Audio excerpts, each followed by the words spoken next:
선교 멘토링.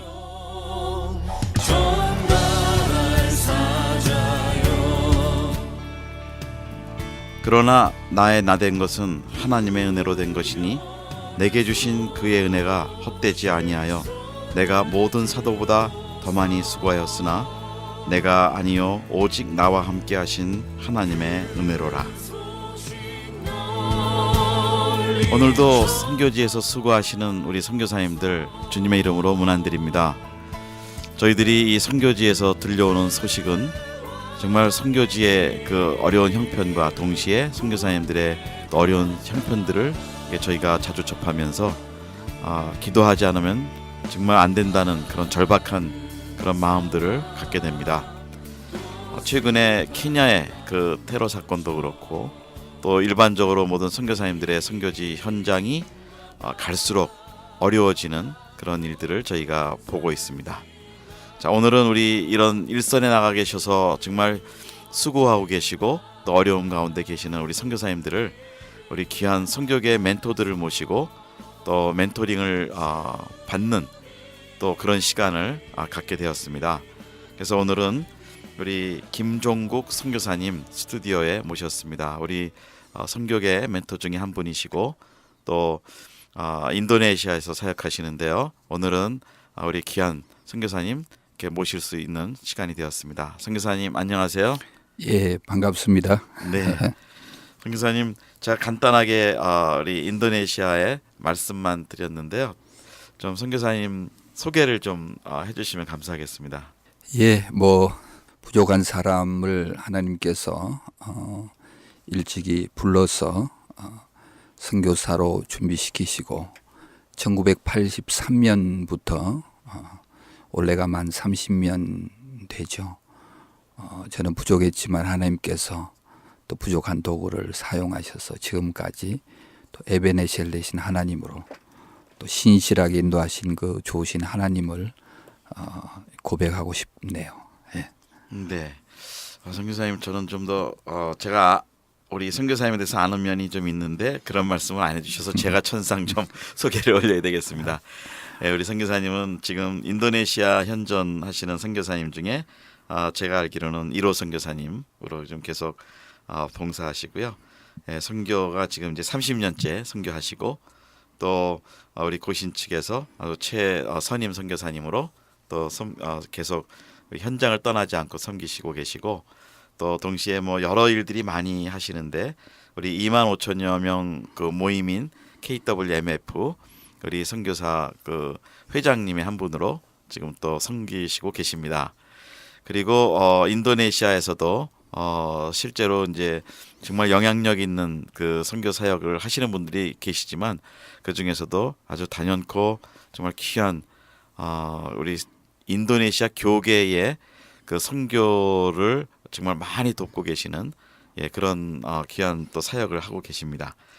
자, 제가 이 정도로 말씀을 드렸지만 사실은 더 많은 분들이 우리 선교사님에 대해서 또 많이 아시기도 하고 그래서 이제 앞으로 좀 이 멘토링을 받으면서 좀 사이사이에 우리 선교사님에 대해서 좀 더 여쭤보도록 하겠습니다.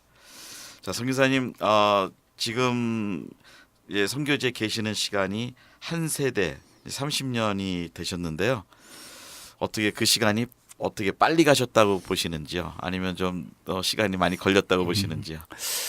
예, 어떻게 보면 그 아무것도 모르고 선교지에 하나님께서 불러서 이렇게 던져진 선교지의 낙하산식으로 투하된 병력과 같은 그런 자신이었지만은 또 그곳에서 저를 훈련시키시고 또 나아가서 또 구체적으로 인도네시아 전체를 보게 하시고 또 구체적으로 또 할 일도 보여주시고 또 하나님께서 저희를 통해서 전략적으로 어떻게 사용하시는가 또 깨닫게 되고 그러면서 이런 하나님께서 그 단계로 저희들을 빚어가시고 세워가심을 지난 30년을 돌아볼 때 느끼게 됩니다. 네. 그러나 돌아볼 때 정말 눈 깜짝할 사이에 달려왔구나 하는 그런 생각도 하게 되죠. 네. 우리 선교사님 그 가족 관계가 어떻게 되시죠? 예, 저희는 2남 1녀인데요. 제일 큰 딸이 유니스고 지금 한국에 있습니다. 아리랑 TV에서 앵커로 활동하고 있고, 그 다음에 큰 아들은 지금 보스턴 대학 부속병원에서 레지던트를 하고 있고, 막내는 지금 뉴욕의 월스트리트에서 금융가에서 일하고 있습니다. 아, 네. 그리고 또 사모님. 네, 저희 아내는 인도네시아 예, 계시네요. 인도네시아에서 또 신학교에서 네. 여러 가지 분주하게 섬기고 있죠. 네. 지금 이 멘토링 방송은 우리 선교사님께서 잠깐 다른 나라 지금 사역 때문에 가시면서 들으시는데 제가 잠깐 이렇게 곧 짬을 내서 모셨습니다. 그래서 지금 가족들이 다 흩어져 계시는데요. 우리 세 자녀들이 이제 다 커서 독립을 했군요. 예, 네, 그러면 우리 큰 따님은 지금 그 아리랑 거기에서 뉴스 앵커로 활약을 하고 있고, 예, 두 아드님은 또 뉴욕과 보스턴에 계시고요. 예. 예, 그 선교지에 계시면서 저희가 이제 본격적으로 멘토링 들어가기 전에 우리 30년 선교지에 계시는 동안에 참 자녀 문제가 우리 선교사님들한테 참 중요하고 또 어려운 부분의 하나잖아요. 네, 그렇죠. 근데 그렇게 우리 자녀들이 세 자녀들이 정말 그 주님의 영광을 위해서 잘 컸는데 뭐 특별한 어떤 그 비결이라 그럴까요? 어떤 원칙들이 좀 있으셨나요? 뭐 그런 거 전혀 없었던 것 같아요. 그저 저희들은 어떻게 보면 부모로서 할 일을 제대로 못했다는 그 아쉬움과 또 자녀들에게 대한 미안한 마음밖에 없죠. 그러나 중요한 것은 그 아이들이 우리 부모들이 부모의 역할을 못하니까 자신 스스로들이 영적인 아버지와 더 관계를 깊이 맺고 네. 그래서 하나님 앞에서 조금 어떻게 보면 조숙했다고 할까요? 그래 조금 일찍 바로 서서 그래 살아가는 모습들을 보는 거죠. 그래서 우리 아이들은 그런 얘기를 합니다. 엄마 아빠는 하나님의 일을 하셨고 하나님은 우리를 키우셨다. 그런 고백들을 하죠. 지금도. 네. 다 뭐 선교지에서 크면서 사실은 엄마 아빠 그 선교하시면서 수고하시고 어려운 일들을 하시는 걸 아마 누구보다도 잘 알기 때문에 네, 아마 옆에서 가장 큰 조력자가 되지 않았나 생각이 네, 드네요. 그렇죠. 네. 네.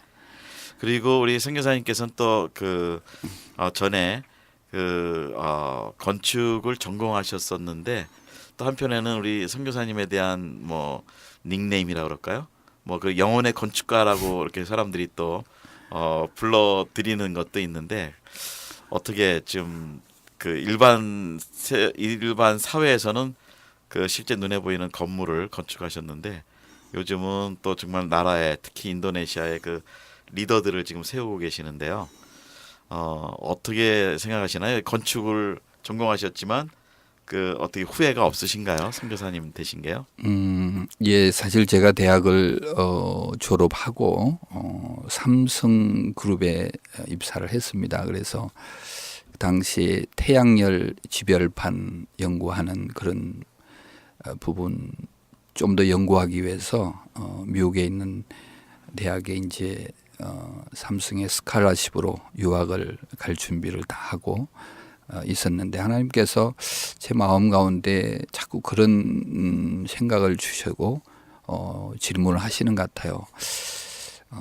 눈에 보이는 건물을 짓는 건축가와 비록 눈에는 보이지 않지만 영혼의 건축가 어느 것이 더 가치가 있겠냐고 그런 자꾸 마음에 부담을 주셔서 당연히 영혼의 건축가가 의미가 있고 보람되지만은 저 자신은 그런 아무런 자격이 없다고 몇 번 발뺌을 했습니다. 그러나 30년이 지난 지금 볼 때 하나님께서 그저 부르신 게 아니고 뭐 나는 날마다 실패하고 할 수 없다고 했지만은 세월이 지나가 보니까 전 세계 수많은 저희 제자들이 여러 곳에서 목회자로 또 선교사로 또 인도네시아에서 영적으로 함께 몸부림을 쳤던 저희 제자들이 섬기고 있는 것을 볼 때 하나님께서 또 부족한 저 같은 사람도 불러서 영혼의 건축가로 신실하게 쓰고 계시구나 하는 그런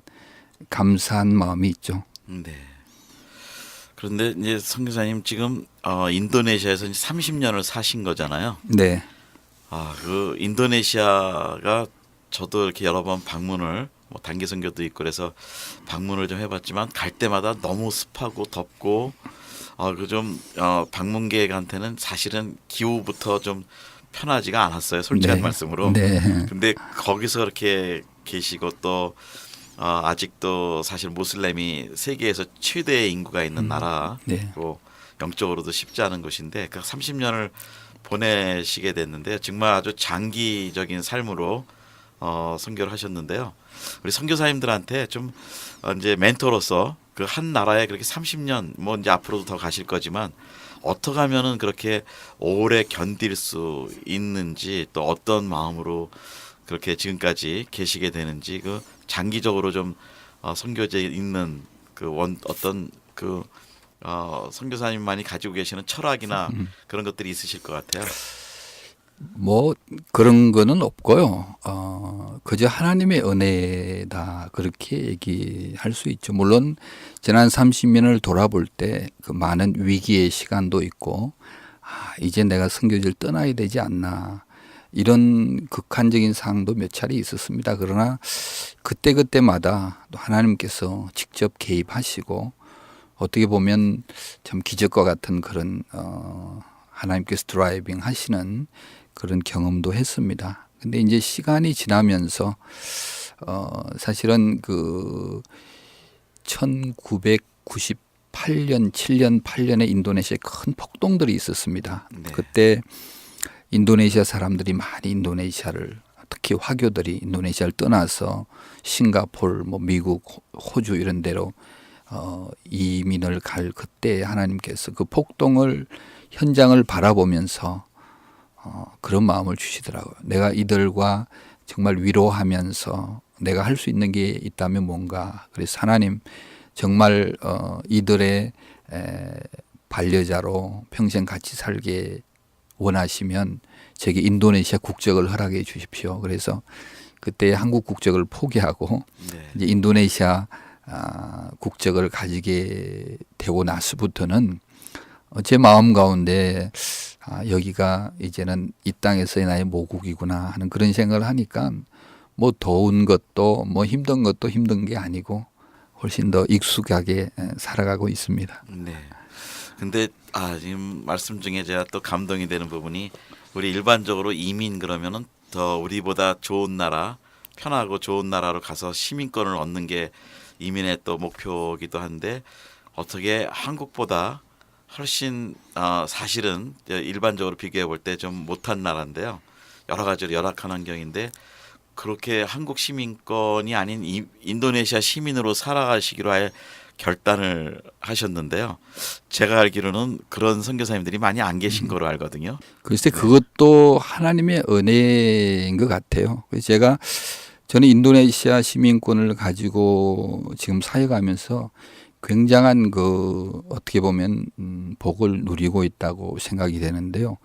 우리 동역자들이나 인도네시아 리더십이 저를 바라보면서 김승 교사님은 한국 국적까지 버리기까지 우리를 사랑하고 또 우리와 함께 살려고나 하는 그런 생각에 자기들도 그런 김승 교사님을 우리가 먹여 살려야 되겠다는 그런 어떤 영혼의 어떤 패밀리 하나의 가족이라는 그런 아주 가까움을 더 느끼게 하는. 그래서 물론 뭐 여러 나라의 선교 여행이나 집회 갈 때 인도네시아 패스포트 가지고 비자 받는 것 때문에 어려움은 있지만은 막 그 정도의 어려움은 저희가 선교지 사역하면서 누리는 또 그런 기쁨과 감격에 비하면 아무것도 아니죠. 네. 선교사님께서 보시기에 우리 선교사님들한테 조언을 해주실 수 있다면 선교가 보이기 시작하는 때가 어느 정도로 돼야 좀 선교사님들이 그 장기적인 선교사님처럼 그 모든 삶을 던지면서 할 수 있는 그 어떤 계기가 좀 될 수 있다고 볼까요? 아마 그것도 시대적으로 또 많은 변화들이 있는 것 같아요. 저희들이 선교지에 나갈 당시 1980년도만 해도 그렇게 많은 선교사로서의 훈련과 준비 시간이 부족했기 때문에 오히려 선교지에서 또 이렇게 훈련을 선교지에서 훈련시키시는 하나님을 경험하고 또 인도네시아를 또 간접적으로 선교지 나가기 전에 많은 것들을 경험하지 못했기 때문에 또 인도네시아 전체를 선교지에서 보게 하시는 하나님, 또 나아가서 구체적으로 할 일을 보여주시는 그런 하나님을 경험했는데 적어도 한 10년쯤 지나니까 내가 이곳에서 해야 될 게 무엇이다 하는 것들을 조금 느끼기 시작하고 한 15년 정도 지나니까 하나님께서 저를 어떤 전략 가운데 저를 사용하실 것 같다는 그런 감이 오는 것 같아요. 네, 그러니까 보통 지금 말씀하신 대로 한다면 선교사님들이 한 15년이면은 한 4텀 이상 해봐야 좀 한 3텀, 세 네. 텀 정도 해봐야 정말 제대로 볼 수 있다라는 그 말씀해 주시는 거군요. 네, 그러니까 우리 그렇죠. 선교사님들이 좀 참아야 되겠네요. 그렇죠. 예, 너무 빨리 뭐 가시적인 걸 이렇게 보고 이러는 것보다도요. 예. 네. 그리고 이제 선교사님께서 이렇게 평생 거기에 헌신하시면서 아주 메인으로 이렇게 미니스트리에 초점을 두셨던 것이 어떻게 교육 선교, 그 신학교 제자 훈련 이런 것으로 제가 말씀을 들었는데요. 특별히 그렇게 선교 전략을 이 신학교라든지 교육 뭐 아니면 현지 지도자들 양육하는 그런 쪽에 초점을 두셨던 이유가 어떤 거가 있으신가요? 왜냐하면 다른 선교사님들은 뭐 구제 사역도 할 수 있고 네. 병원 사역도 할 수 있고 많이 다양하게 하시는데요. 예, 아까도 얘기했지만은 제가 처음으로 소명을 받을 때 너는 어떤 의미에서 영혼의 건축가가 되라. 그래서 사람에 대한 그 부담감을 선교지 갈 때부터 주님께서 주셨어요. 그래서 사실 어떻게 보면 제가 선교지에 도착해서 지금까지 돌아보면서 그 어떤 하드웨어나 건물을 짓거나 그런 눈에 보이는 건축에는 거의 엑스트림리 저는 하지 않았어요. 네, 오히려 사람의 리더십을 키우고 사람에 투자하는 그 일에 프라이어리티를 뒀기 때문에 그러다 보니까 아무래도 신학교 또 대학원 그래서 어떤 형태로든지 지도자를 키우는 섬기는 그런 일에 포커스를 두었던 것 같아요. 그러면 우리 이제 선교사님들한테 일반적으로 좀 이렇게 조언을 해주실 수 있다면 그 교육 선교를 통해서 나타나는 좋은 그 열매들이 네. 많이 있으신 거로 아는데요. 그 교육 선교의 장점이나 이거를 왜 해야 되는지 좀 이렇게 조언을 해주실 수 있는지요. 네, 참 감사하게도 물론 선교지의 환경이 다 다양합니다. 오지에서 사역하시는 분들도 있고 또 중소도시에서 사역하시는 분, 또 어떤 분들은 그 나라의 수도인 어떤 그 메트로폴리탄 같은 그런 곳에서 사역하는 분들이 있는데 저는 감사하게도 하나님께서 이제 작은 도시부터 시작해서 최근에는 이제 자카르타 수도에서 사역을 하게 되는데 아무래도 선교지가 우리 한국이나 미국에 비해서 신학 교육이나 이런 게 열악하기 때문에 전 사실 이제 THM인 미시올로지 선교 대학원이라든지 또 목회자들을 좀 더 업그레이드하기 위한 이제 닥터 미니스트리 이런 이제 지도자들을 키우는 그런 프로그램을 섬기다 보니까 아무래도 인도네시아에 있는 그 목회자들 가운데 그 리딩 그룹들 좀 앞서가는 분들이 또 하기도 필요하고 또 그분들이 와서 실제로 많은 것들을 배우고 도전도 받고 세계를 바라볼 수 있는 그런 시야들도 열리고 또 교회들이 앞으로 어떻게 하면 그 선교하는 교회로 갈까 하는 그런 로드맵도 만들어주는 그래서 저희들이 한국이나 또 미국이나 또 뭐 싱가포르 이런 데서 좋은 교수들이 와서 가르치도 하다 보니까 그 인도네시아의 그 교회 리더십들과 어떤 제자와 스승의 관계가 맺어집니다. 그래서 인도네시아 내셔널리 뭐 어떤 큰 행사가 있을 때도 저는 부족하지만은 그 지금 다 교단장도 되어 있고 뭐 교회 협의회 회장되는 그런 분들이 저희 제자고 이러니까 이제 존경하는 의미에서 초청도 하게 되고 또 감사하게도 지금은 인도네시아 종교성 기독교 담당 차관보가 있는데 그분이 또 제 제자예요. 그래서 인도네시아 종교 정책 또 신학교 정책 그 자문위원장으로 제가 섬기고 있어요. 그래서 제가 뭐 뛰어나서 그런 게 아니고 이렇게 교육 선교 또 신학교 리더십을 양육하는 곳이 책임자로 있다 보니까 그 제자와 스승의 관계가 이루어져서 사회에 굉장한 또 영향력을 또 발휘할 수 있는 그런 기회들을 얻는 거죠. 지금 선교사님께서 하시는 그 일들로 정말 그 나라의 정치 리더도 있고 또 교계 리더도 있고 이런 분들이 다 제자로 이렇게 하게 됐는데요. 이 선교사님들의 질문이 이럴 수 있을 것 같아요.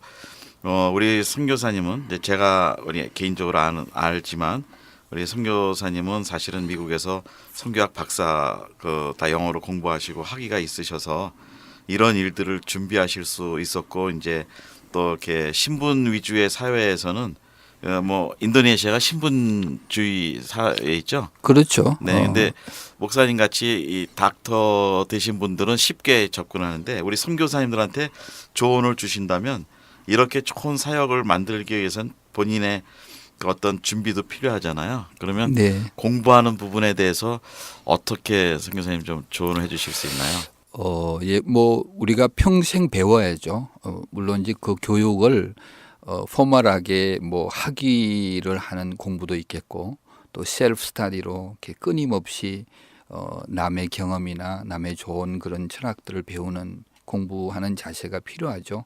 아까 말씀하셨는데 물론 뭐 자카르타 같은 대도시에서 대학원을 섬기고 하는 이런 그러면서 영향력도 줄 수 있지만은 또 어떤 분들은 조그마한 공동체 오히려 면이나 업이나 오히려 오지에서도 그 나름대로의 공동체에서도 영향을 줄 수 있다고 봅니다. 그래서 물론 이제 후진국으로 갈수록 학위라든지 이런 데 대한 또 오토리티가 생기는 건 당연하지만은 저는 뭐 그게 다라고 생각하지는 않습니다. 그래서 우리 학위라든지 어떤 엑셀런스, 탁월성을 어떤 면에서 지성이라고 본다면 그것보다 더 우선돼야 되는 것은 그 덕성이라든지 겸손함이라든지 또 그들의 문화를 또 사랑하고 또 이해하는 또 아울러 또 하나의 필요한 것은 영성, 그들에게 영적으로 강한 영향력을 줄 수 있는 그런 것들이 어우러져서 리더십이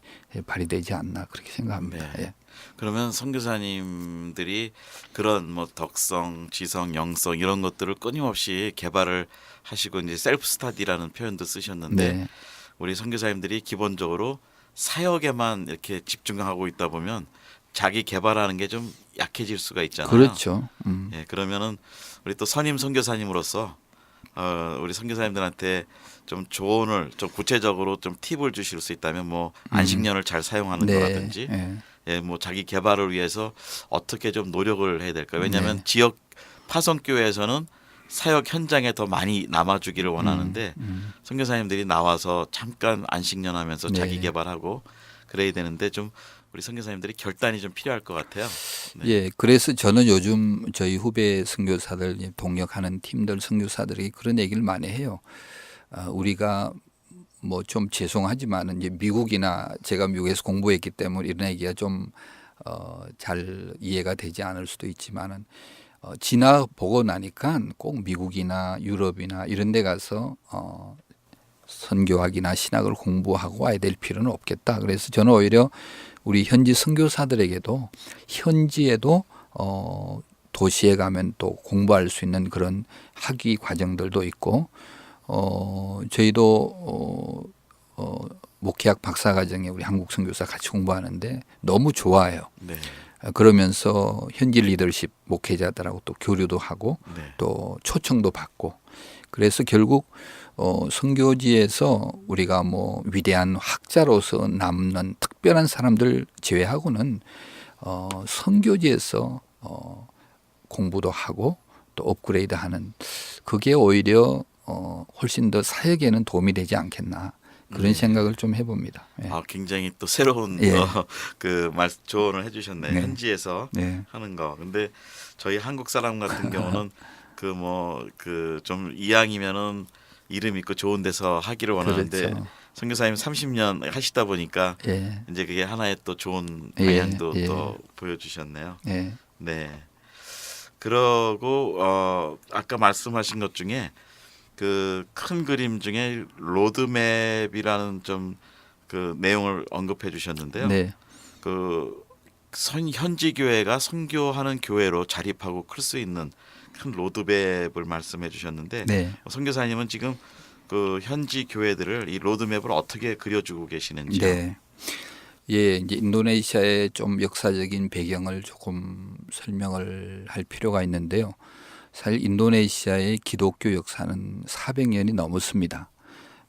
화란에 355년 동안 식민 통치를 받으면서 그러니까 거의 400년 전에 복음이 침략자의 종교로 편성해서 들어온 거죠. 네. 그러니까 어떻게 보면 초창기부터 기독교 교회는 굉장히 좀 네거티브하게 식민 통치를 일삼는 종교, 침략자의 종교다 이런 의식들이 있어서 어떻게 보면 지금도 무슬림들은 기독교인들을 그렇게 긍정적으로 보지 않아요. 그리고 교회들도 너무 정통적으로 그냥 와서 예배만 하는 철치맨 그렇게 오랫동안 화란의 그 리더십 속에서 교회가 오다 보니까 생동감이라든지 정말 그 교회가 교회로서 기능을 오랫동안 못했어요.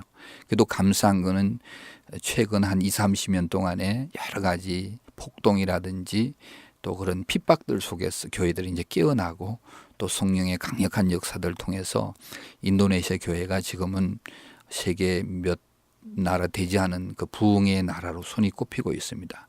그리고 교회들이 부흥이 되고 교인들이 몰려오고 하는데 대부분 교회 목사들이 방향성을 잃고 있어요.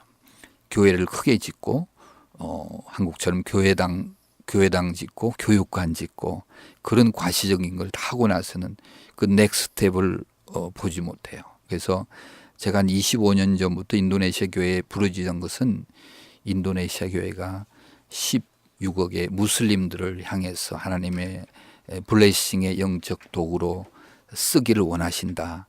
그 일을 하지 않으면 하나님이 가만히 있지 않았을 거다. 그런 이제 좀 예언적인 그런 도전도 하고 있는데 여전히 인도네시아 교회는 제가 볼 때 앞으로 무슬림 선교의 종주국의 그런 역할을 지금 서서히 하기 시작해요. 그리고 앞으로 해야 되죠. 그래서 선교적 교회 요한복음 3장 16절에 나타난 것처럼 하나님이 이 세상을 이처럼 사랑하사 하나님이 교회 안의 영혼만 사랑하는 것이 아니라 이 세상에 있는 잃어버린 영혼을 사랑한다는 그 세계를 향하여 잃어버린 영혼을 향하여 눈을 뜰 수 있는 그리고 미셔널 처치로서의 어떤 그 트랜스포메이션 하는 그 일에 포커싱을 해서 지금 하고 있습니다. 네. 그러면 구체적으로 로컬 철치 목사님들을 선교적 마인드로 이렇게 바꿔주는 그런 특별 프로그램도 그러면 있으신가요? 예, 다양한 프로그램들을 개발을 해서 사용했었어요. 사실은 한 10년 전에는 각 지역 그 프로빈시에서 한 300명, 400명 목회자들 초청해서 뭐 한 주간씩 세미나도 하고 또 부흥회도 하고 또 선교사 후보들 콜링도 해보고 또 한때는 저희 선교센터에 아주 목사님들을 초청해 와서 1년씩 이렇게 또 훈련도 시켜보고 여러 다양한 방법을 했는데 결국 결론이 뭔가 하면 그런 그 비정규적인 훈련도 좋지만은 이게 구체적으로 해서는 학교가 돼야 되겠다. 그래서 선교학 THM 프로그램도 열고 뭐 우리 디민 프로그램도 있지만 그것도 사실은 디민 인 미셔너지 선교적 목회를 하는데 돕는 그래서 그런 아직도 이제 인도네시아 교회 목사들이나 이런 분들은 학위에 대한 또 매력도 느끼니까 그래서 뭐 THM 또 박사과정 공부하러 올 때 한 1년 반 2년씩 아주 싸잡아서 교육을 시키죠. 예. 네. 근데 그러면 이 로드맵이라는 것이 어떤 면에서는 지도자들을 이제 교육하면서 네. 그 지도자들이 그 교회를 그 선교적 교회로 만들어가는 네. 과정인데요. 그러기 위해서는 그들한테 어떻게 하면은 강력한 영향력을 줄 수 있어야 되는데 어떻게 하면은 우리 선교사님으로서 어떻게 해야 그들한테 강력한 감화가 되고 영향력을 주고 감동을 줘서 그 선교사님이 생각하시는 대로 선교적 교회를 만들어갈 수 있는지요. 네, 그 강력한 영향력의 요소는 어떤 걸까요? 네, 뭐 일반적인 거는 몇 가지 요소를 얘기하자면 결국 선교는 우리 그 장기적인 삶인데 아까도 얘기했지만 시간이 필요하고 또 그들과 함께 삶을 나누고 또 그들의 문화를 이해하고 또 여러 가지 시행착오를 거쳐서 선교사들이 자기를 정말 사랑한다는 것들을 이해하면서 결국 하나의 트러스트 신뢰의 끈이 생겨나게 되죠. 또 신뢰의 끈이 생겨나면서 그 한 길을 계속하고 그 한 우물을 파고 저 같은 경우에는 사실 인도네시아에서 선교 세미나, 선교 부흥회, 뭐 내셔널 어떤 선교 무슨 행사하면 꼭 저를 초청을 할 정도로 그 분야에서의 전문성을 또 자기들이 인정도 하고 또 계속해서 제가 교육 미니스터를 했기 때문에 또 가르치는 또 세미나 이런 걸 늘 하기 때문에 자기들 또 제자와 스승의 관계니까 늘 불러요. 그래서 교단 행사나 여러 가지 초교파진 행사할 때 꼭 가면 이제 제가 선교적 교회로 가야 될 이유들과 또 인도네시아 현대에 당면한 그런 문제점과 이론이 아닌 제가 현장에서 또 목회도 하고 그들과 함께 뒹구는 사람으로서 얘기하니까 굉장히 공감대를 이루고 계속해서 멘토링을 해주곤 하죠. 네. 네. 근데 이제 현지인 지도자들이 이렇게 존경을 하면서 우리 선교사님들을 또 따라와야 되는데 그 말씀하신 대로 그 트러스트 그러니까 신뢰하는 기반이 만들어져야 된다고 이제 말씀하셨는데 그 우리 한인 선교사님들 이제 제가 뭐 누구를 폄하하는 건 아니지만 저희가 타스크 오리엔티드 돼 있잖아요. 그 눈에 보이는 거를 빨리 만들어야 되고 근데 그러다 보면 현지인들을 본의 아니게 이용하는 것처럼 또 관계가 되잖아요. 근데 어떻게 해야 그 현지인들과 정말 마음이 트는 존경받고 존경하는 관계를 만들 수 있을까요? 예, 뭐 물론 선교지마다 다양한 그 배경을 갖고 있겠지만은 제가 볼 때 우리 한국 선교사님들이 사역하고 있는 선교 현장에 거의 한 5, 60%는 어떻게 보면 우리 한국 선교사 이전에 서구 선교사님들을 한 번씩 경험했던 선교지가 많은 것 같아요. 그러다 보니까 현지인들이 바라볼 때는 아무래도 비교를 하게 되죠. 미국 선교사 또 이 화이트 선교사들과 동양 선교사들 비교를 하게 될 때 우리 한국 선교사들이 가진 장점도 많지만은 단점도 많이 있잖아요. 우리가 단일 문화권에 대해서 그 다양성을 인정해주지 못하는 그런 점이라든지 또 우리는 너무 어릴 때부터 이 경쟁의식 속에 살았기 때문에 눈에 보이는 가시적인 그 투두 내가 뭘 행해서 업적을 남겨야 된다는 그런 중압감들 때문에 현지인들이 우리를 바라보고 평가를 하고 있어요. 그래서 물론 어떤 경우에는 선교사들이 뭐 한 텀 두 텀 하고 자기의 어떤 가는 그 어떤 삶의 여정의 하나의 징검다리로 선교지 오는 분들도 현지인들이 경험을 하게 되고 또 어떤 선교사들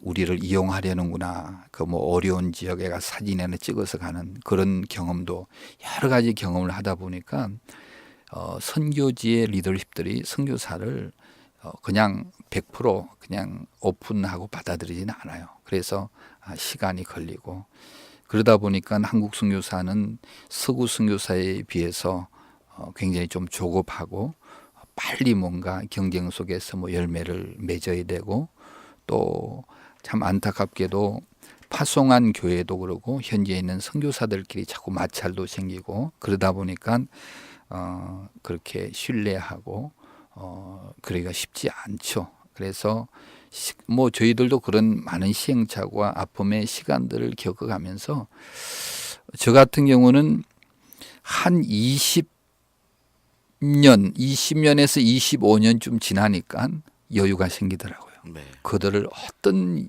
연약한 부분도 품어줄 수 있고 예수님께서 보여주신 그 민망히 여기는 컴패션, 네. 민망히 여기는 마음이 생기고 내가 그들을 막 비판하고 싶고 이거보다도 어떻게 해서 좀 격려해서 세워주고 싶고 함께 끊어안고 참 기도해주고 싶고 그런 조금은 아비의 마음이 생기는 것 같아요. 이제 네. 그때부터 그들이 이제 몰려오기 시작하는 거죠. 네.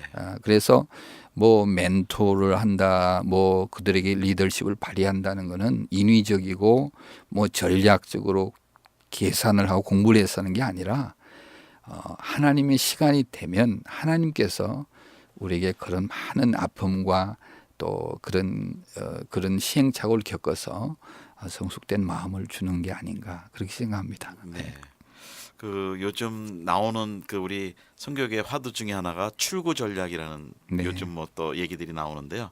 빨리 현지인한테 이양을 해서 선교사는 떠나고 지도력을 이양해 줘야 된다 그러는데 선교사님 말씀으로는 20년에서 25년 정도야 정말 뭔가를 보이기 시작한다고 말씀하셨는데 근데 요즘 나오는 거는 20년이면 빨리 출구 전략을 세워야 되는 때라고 요즘들을 얘기를 하는 것 같아요. 근데 그 정말 우리 선임 선교사님으로서 오래 계시고 30년 계시면서 이 출구 전략 그러면 좀 부담이 되시는 단어도 될 것 같아요. 빨리 이양을 해야 된다라는 그 표현이 그 안에 있기 때문에. 네, 그 출구 전략이라는 그 단어 자체에 대해서는 별로 성경적이지 않다고 생각해요. 우리가 네.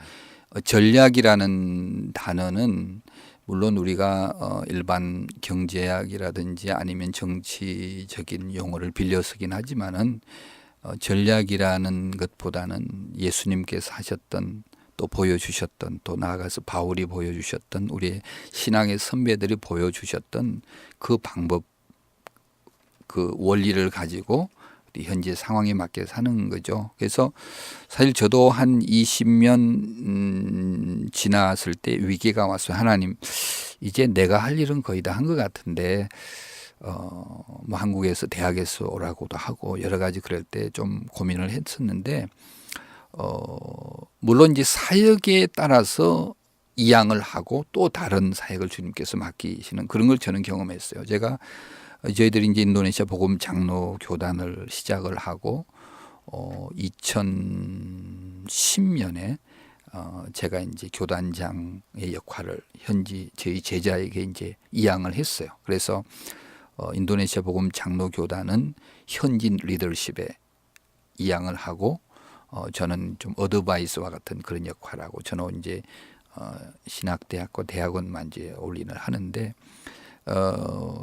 뭐 그렇게 했다고 출구 전략으로 내가 다 맡긴 건 아니지. 그러고 자기들이 또 고민하고 하다가 또 그런 것들 가져와서 함께 의논도 하고. 그러니까 저는 어떤 그 패밀리라는 단어가 더 좋을 것 같아요. 우리가 내 얘기 했으니까 그만하자 그게 아니고 여전히 그 어떤 영적인 혈연 관계를 맺으면서 뭐 복음 안에서 사역 안에서도 형님 아우와 같은 뭐 교단장이 되고 우리 선교사는 뭐 아우사이가 되는 게 아니라 또 영적인 그 신뢰 관계가 있으면 서로 또 돕고 도우는 그런 관계가 있고 그 지금은 교회 개척하는 프로그램이라든지 교단 발전하는 데는 저희들이 기도하고 필요한 것들을 좀 서포트해주고 역할이 이제는 인도네시아 교회가 내셔널이 어떻게 선교하는 교회를 할 것인가 그게 제가 좀 더 이제 그 프라이오리티를 두다 보니까 선교 대학원 이런데 이제 역할의 변화죠.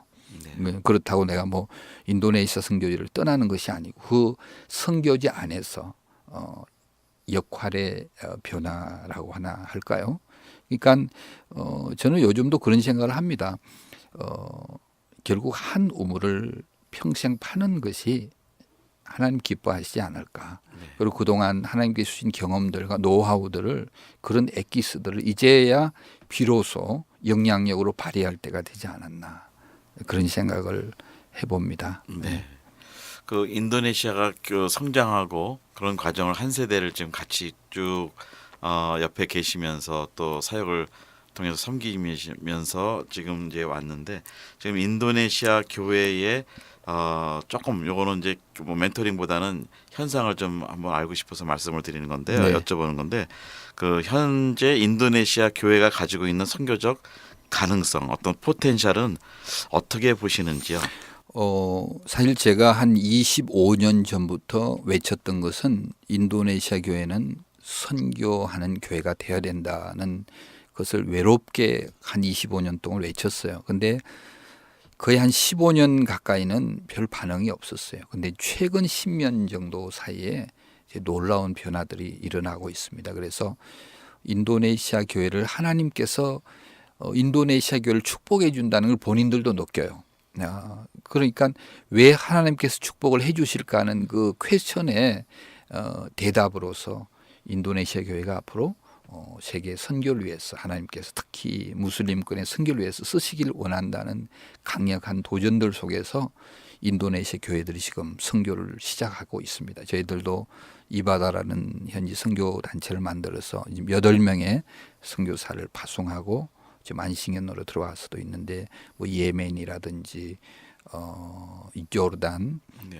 그다음에 키르기스탄, 뭐 캄보디아, 중국 이렇게 선교사들을 파송하기도 하는데 이제 특히 이제 중국계 화교 인도네시아 교회들은 지금 이제 불이 붙었어요. 네. 선교를 하기 위해서. 그래서 거의 매주 제가 선교 주일 또 선교의 달 그래서 가서 선교 세미나도 하고 선교 부흥회도 하는데 저는 인도네시아 교회에 대한 굉장한 기대가 있습니다. 왜냐하면 인도네시아에는 그 굉장히 다양한 종족과 다양한 문화 속에서 선교사적인 자질이 굉장히 준비된 민족이다.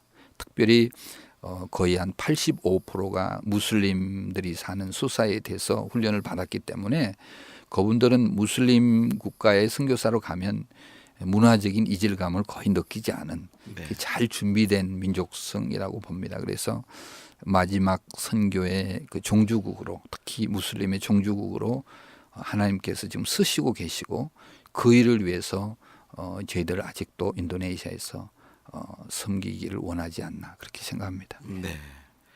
그리고 우리 또 그런 무슬림권의 선교가 아주 접근하기 쉬운 배경을 가진 인도네시아 교회인데요. 그러려면은 뭐 신학적인 훈련, 선교학적인 훈련 그러면서도 또 개인적으로 그 교회 리더들 아까도 뭐 패밀리 후드 그러니까 가족 관계 뭐 영적인 그 혈연 관계를 말씀해 주셨는데 그 좋은 예들이 우리 선교사님께서 실제적으로 이렇게 만드시거나 예. 그런 예를 좀 한번 말씀해 주시면 좀 더 도움이 네. 될 것 같습니다. 네. 저는 이제 그 제자 훈련에 굉장히 관심을 가지고 쭉 저희 교단도 그러고 현지 교단을 사역을 했기 때문에 저희들은 신학 대학이 일반 신학 대학하고 조금 달라요. 이 목회학을 공부하러는 오지에서 오는 학생들도 거의 그 가족처럼 기숙사 생활도 하지만은 교수들도 거의 우리 목회자들, 우리 교단의 목회자들. 그래서 일단 헌신대에서 우리 교단 교회 젊은이들이 자카르타 와서 공부를 하면 도착하는 그 시간부터 모든 것을 공유합니다. 그러니까 한번 목회자로 헌신하면 죽을 때까지 하나님 부를 때까지 우리 공동체의 어떤 그런 페미니스를 가지고 저희들이 그 THMN 미시올로지도 제가 스스로 많은 학생을 받지 않아요. 12명에서 15명. 우리 디민 과정도 같습니다. 그래서 학문을 트랜스퍼하는 그런 학교가 아니라 그야말로 어떻게 보면 하나님 편에서 보면 이 어떤 훈련장 같아요. 그래서 THM 공부하는 우리 학생들도 굉장히 그 하나가 된 그 제자와 훈련하듯이 하고 우리가 가르치는 교수들도 아무리 학위가 있고 굉장한 석학이라도 선교 현장이나 목회 현장이나 그들의 사역과 삶의 열매가 없는 분들은 가르칠 수가 없어요. 네. 그래 독특한 그런 저희들의 그 철학을 가지고 하는데 그래서 대부분 이제 외국에서 교수들이 와서 THM이나 닥터 과정 강의하는 분들이 굉장히 놀라요. 와서 큰 은혜들을 받고 가고 한 주간씩 그 학생들의 그 열정과 하나됨과 그 가족과 같은 그 강의 분위기에 굉장히 그 당황해하는 그런 모습을 많이 보는데 강의하는 분들도 즐겁고 공부하는 학생들도 굉장히 기다리면서 오고 그래서 어떤 그 신학 대학원 자체도 마치 제자 훈련하는 것처럼 또 가족인 것처럼 그렇게 그런 모토를 가지고 섬기고 있습니다. 네. 자 이제 우리 그러면 조금 더 제가 개인적이면서도 선교사님들 사역에 도움이 될 만한 조언들을 몇 가지 좀 여쭤보겠습니다. 네.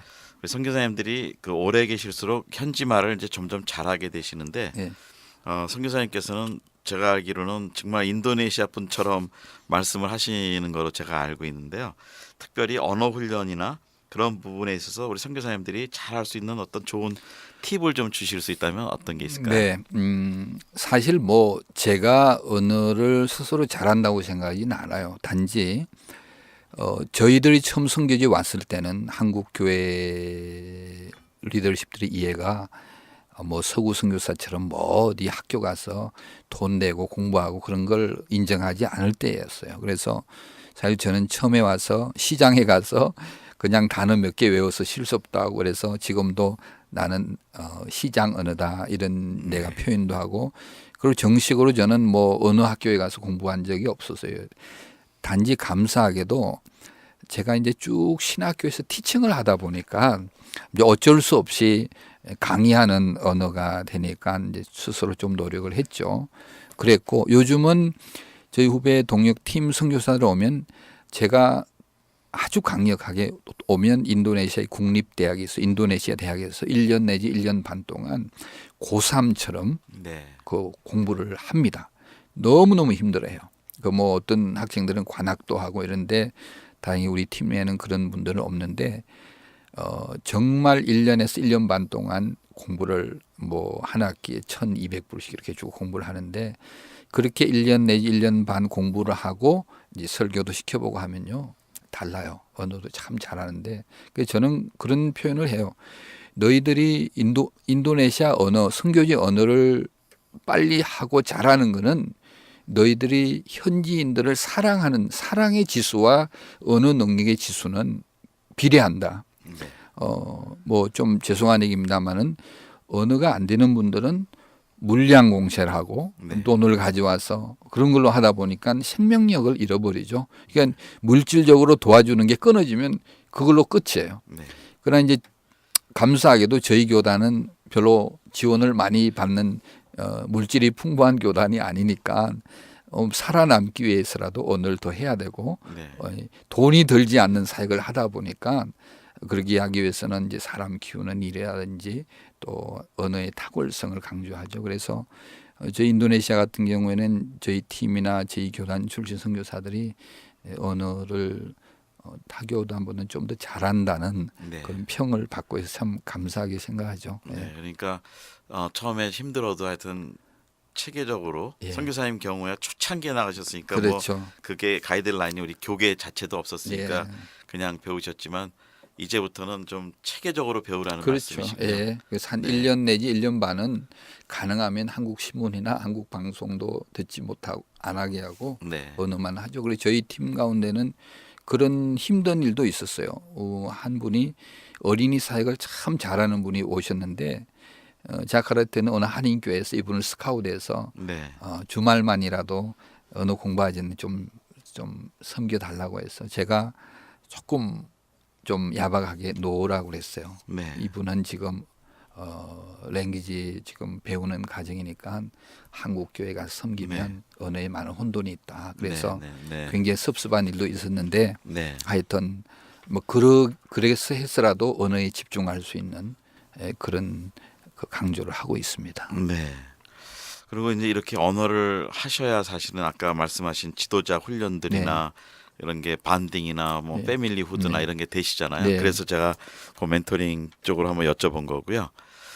또 하나는 우리 그 롱런을 하시는데 제가 이렇게 롱런 하시는 선교사님들한테 꼭 여쭤보는 게 우리 후배 선교사님들한테 주실 수 있는 조언, 체력 관리라든지 그 선교지에서 롱런 할 수 있는 어떤 나름대로의 그 비결이나 원칙이 있으신 것 같아요. 어떤 게 있으신가요? 그것도 제가 볼 때 하나님의 은혜 같아요. 저는 인도네시아 음식을 굉장히 좋아해요. 네. 그래서 제가 한국이나 미국이나 이래 와도 꼭 인도네시아 식당을 찾을 만큼 네. 그렇게 이제 그 음식이라든지 기후라든지 이런 게 굉장히 나한테는 이렇게 맞아요. 그러니까 제가 한국에도 뭐 안식년에 장가 가서 대학에 강의도 하고 했었는데 네. 자꾸만 인도네시아 가고 싶고 그래서 그것도 하나님의 은혜가 아닌가. 그래서 네. 뭐 이렇게 미국이나 어디 와도 한국 교회는 관심이 별로 없어요.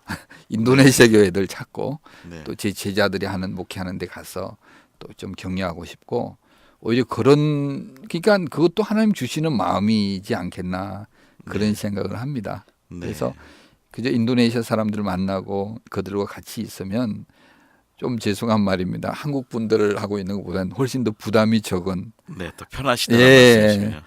그렇게 뭐 하나님께 주신 마음이 아니겠습니까? 네. 예.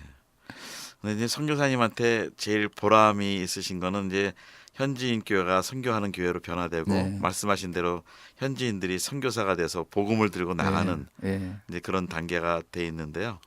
우리 한국 교회가 이 지금 인도네시아의 이 선교하는 교회들을 위해서 좀 도울 수 있는 어떤 분야가 있다면 어떤 게 있을까요?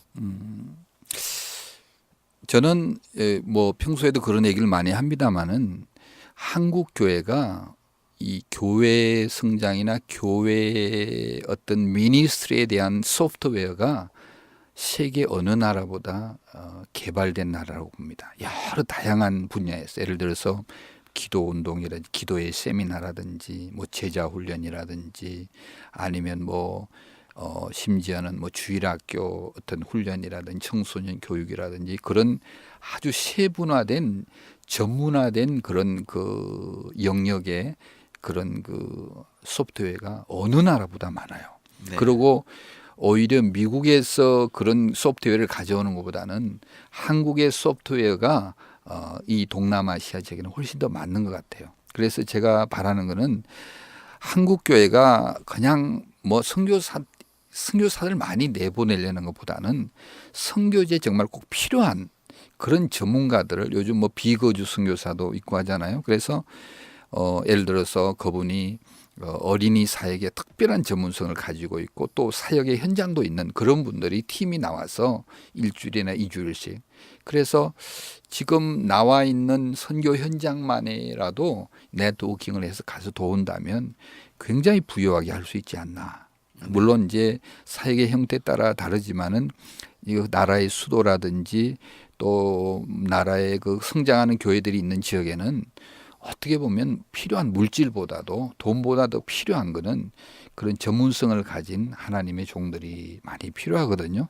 그래서 한국교회의 선교의 어떤 패러다임 시프트도 이제는 좀 변화가 돼야 된다. 그래서 저는 요즘 우리 신학대학원의 THM이나 박사과정의 교수들을 모실 때도 그 전문 분야의 학위도 있지만은 그 사역의 열매와 전문성이 있는 분들을 무명한 사람들을 초청해 오는데 너무 좋아해요. 네. 굉장한 그 임팩을 느끼고 있거든요. 네. 그래서 저는 뭐 신학대학원 교수들, 뭐 원장들, 학장, 총장 이런 분들이 아니고 숨겨진 한국에는 너무 고급 인력들이 지금 어떻게 보면 지금 뭐라 그러나 사양되고 네. 있다, 사장되고 있는 네. 그분들을 이렇게 모빌라이즈해서 세계 교회로 파송하는 그런 게 좀 필요하다고 생각합니다. 그리고 요즘 제가 그저께 보니까 한국에 뭐 어떤 취업하는데 뭐 몇백 대, 몇천 대 일이더라고요.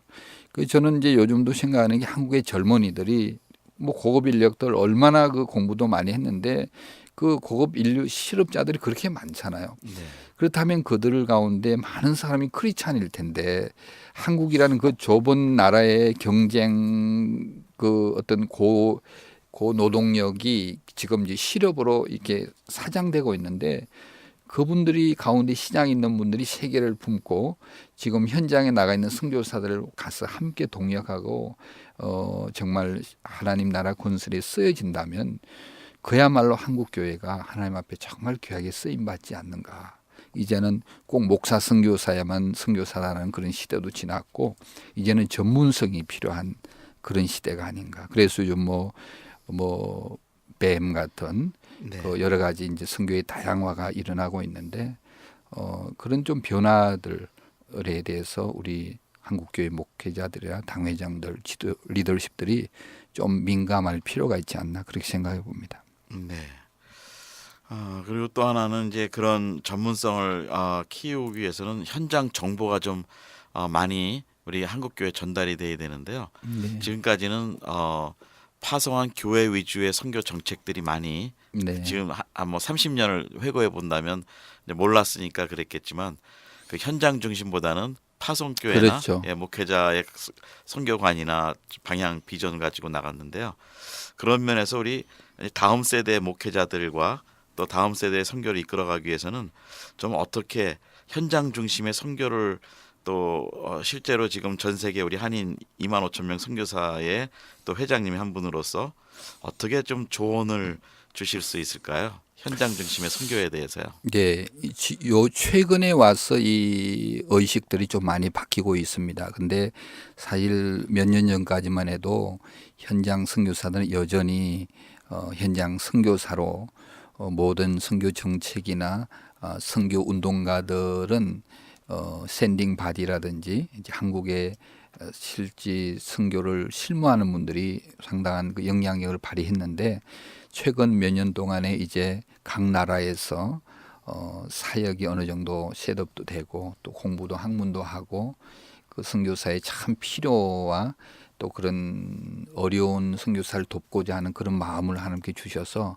몇몇 시니어 선교사들이 선교사를 살려내고 선교지에 정말 필요한 리더를 위해서 외치는 크고 작은 운동들이 일어나고 있죠. 그 가운데 하나가 우리 김정한 목사님께서 지금 리더하고 있는 지맨 운동이라든지 정말 선교사가 선교사를 살려내고 선교사가 선교사의 아픔을 함께 어우러서 위로할 수 있는 그래서 앞으로 지금까지도 몇 차례 우리 지맨에서 그런 포럼들도 했지만은 그런 서밋이라든지 좋은 그런 현장에 30년 이상 된 노하우를 가진 엑기스들을 서로 쉐어하고 적어도 오는 세대들은 또 다른 시행착오를 일으키지 않는 그런 하나의 그 대화의 장들 열리고 그래서 저는 늘 얘기하는 게 이 영적인 어떤 혈연 관계 그리고 유기적인 그런 건강한 유기체로서의 한국 선교의 운동이 일어나야 된다. 그렇게 저는 강조하고 싶습니다. 네. 어느덧 우리 선교사님의 멘토링을 받다 보니까 이제 마무리해야 될 시간이 다 된 것 같습니다. 한 2분 정도 남았는데 이제 끝으로 지금은 또 인도네시아 1호 최고참 선교사님으로 또 우리 고신측 선교계 또 최고참이시고 동시에 우리 한인 선교사회 2만 5천 명의 또 리더로서 또 이렇게 여러 역할을 감당하고 계시는데요. 자 이제 통틀어서 우리 선교사님들과 목사님들 또 성도님들에게 마무리 인사를 좀 한번 해주시죠. 네.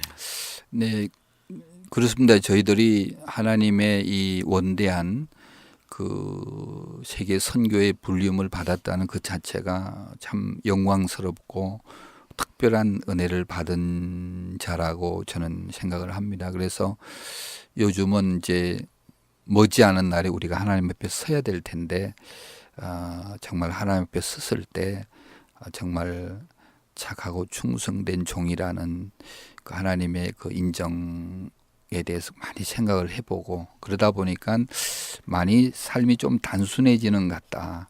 정말 내가 이걸 할 때 하나님이 기뻐하시는 일을 할까.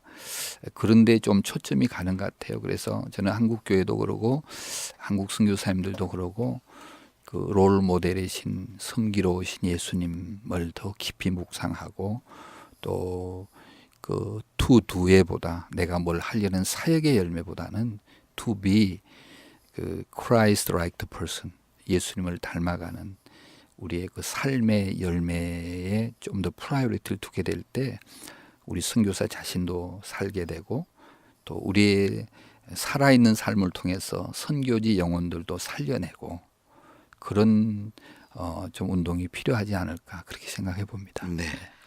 귀한 말씀 감사합니다. 우리 선교계에 이렇게 좋은 선임 선교사님들 또 우리 멘토들이 계시다는 게 우리 한국 선교의 아주 보배라고 저는 개인적으로 생각이 됩니다.